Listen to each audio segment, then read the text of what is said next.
Seattle, 1974. The sky was gray, and the persistent drizzle seemed to be the only thing that understood the darkness creeping through the streets. In a small student room, Linda Ann Healy, a beautiful girl with parted brown hair, was brushing her hair, getting ready for the morning. She had no idea that just outside her door, a man was standing, fake cast on his arm, wooden crutch, and a strangely charming smile. He knocked, polite, courteous. His voice sounded like that of someone who had graduated from a prestigious law school. He said he needed help carrying some books to his car, and when she stepped out, the door closed behind her, and with it, everything disappeared forever. He didn't take her to the car. Instead, the first blow came down with a metal rod hidden in his sleeve. No scream, just a heavy thud, and her body collapsed like a doll with its spine snapped. Blood pooled on the floor, but Ted Bundy, the man watching it all, just sighed as if he'd completed a chore. He didn't kill her on the spot. He took her to his car, a yellow Volkswagen Beetle, where he tied her up, raped her, and then bashed her head until she stopped breathing. Her eyes remained wide open, still misty with confusion, and when he returned, he brought back pieces of her body to keep. That was just the beginning.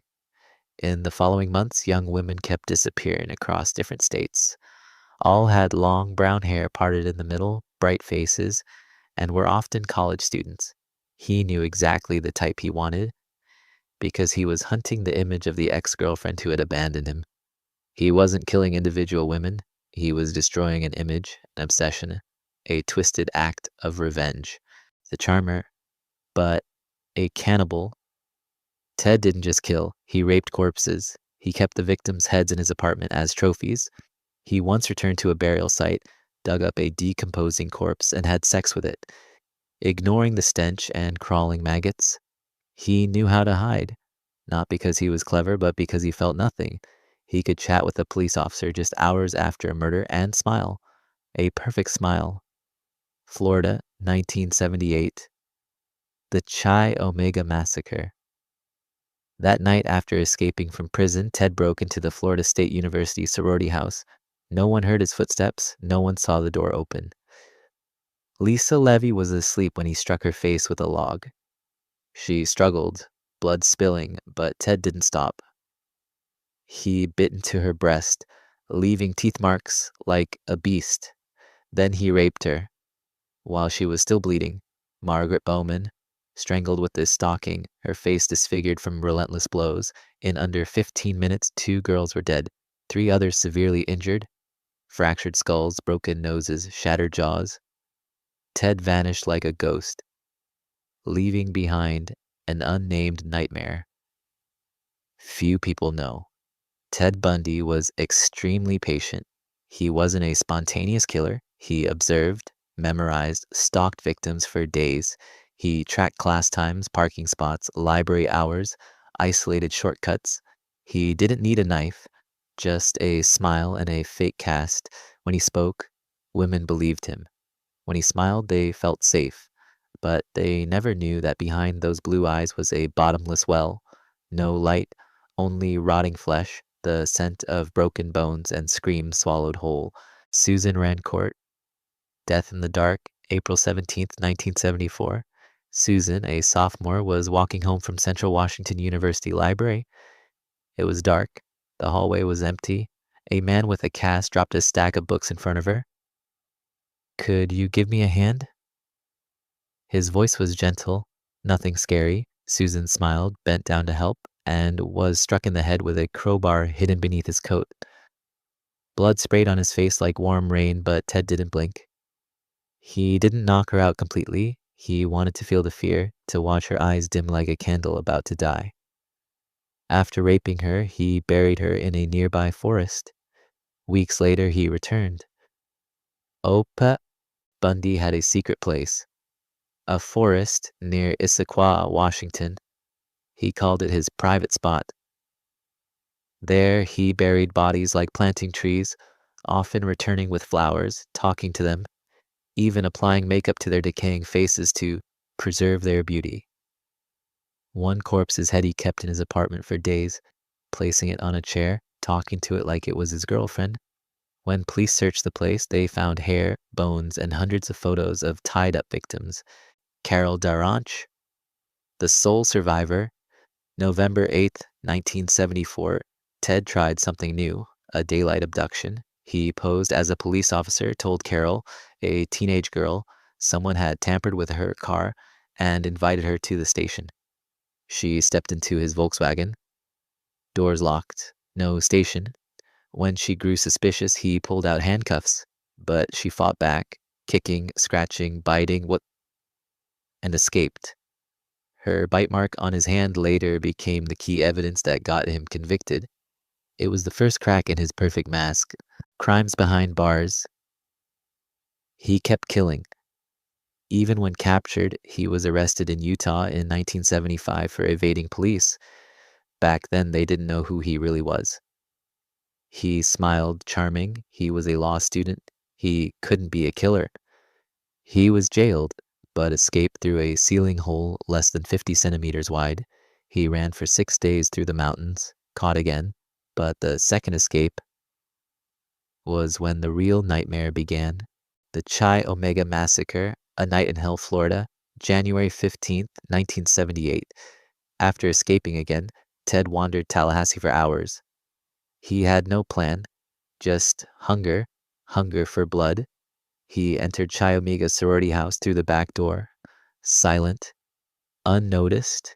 He killed Lisa Levy by bashing her head, strangling her with a stocking, and biting her breast and genitals, leaving monstrous teeth marks. Then he raped her corpse. Margaret Bowman was beaten with a bedpost until her face caved in.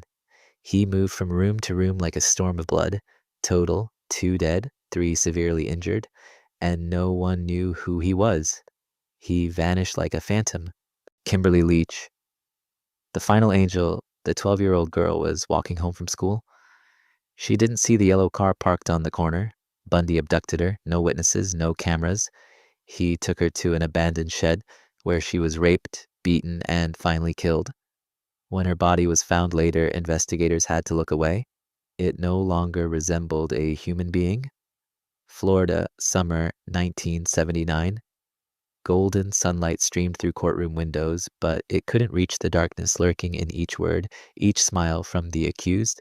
His name, Theodore Robert Bundy. Charges: first-degree murder, rape, corpse desecration, assault, kidnapping, and torture. But looking at this young man, well-groomed hair, crisp white shirt, charming smile for the judge, you wouldn't see evil, you'd see a person, and that's what made him most dangerous. He was his own lawyer. Bundy refused a defense attorney. He wanted to control the trial himself. He wanted the attention. He wanted to direct the room like a madman behind a bloody play.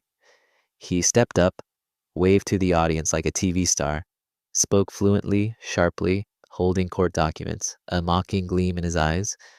When the prosecution showed photos of victims, faces smashed beyond recognition, naked bodies soaked in blood and semen, he smiled. Not from triumph, but from memory. The feeling of dominance, of absolute power in taking lives and dignity. Witness, the survivor speaks of hell. Carol Durant entered the courtroom, hands trembling, eyes swollen. She was the survivor and Bundy's nightmare. She told of the handcuffs, of the look in his eyes when the polite mask slipped. He didn't have human eyes, just empty, like a predator. Ted looked at her, smirked, then jotted something down, like collecting notes for next time. One of the most chilling scenes wasn't bloody, it was madness cloaked in charm. While cross-examining witness Carol Ann Boone, who still believed in his innocence, Ted suddenly turned and proposed marriage in court. In front of cameras, in front of the jury, she said yes, due to a legal loophole in Florida that made them legally married, and he, a necrophile rapist, became a legal husband in the middle of a trial for dozens of murders. Evidence: the fatal bite. The Chi Omega massacre left little evidence, but one thing was undeniable: the bite mark on Lisa Levy's breast. Bundy's teeth were oddly structured, crooked front teeth, uneven molars. Forensic analysis showed a perfect match. It was the devil's signature. When the expert presented the findings, Ted simply smiled, as if he'd been caught not as a criminal, but an artist. Set verdict, the price of a smile? On July 24th, 1979, after months of investigation, trial, and dozens of hours of deliberation, the jury found Ted Bundy guilty on all charges. Judge Edward Cowart, after sentencing him to death by electric chair, looked at Bundy and said, "You are a talented man. You could have become a great lawyer, but instead, you chose this terrible path. I don't hate you, Ted. I just feel sorry for you." Ted simply smiled. A smug smile. He didn't need sympathy, he only needed attention, and he got it.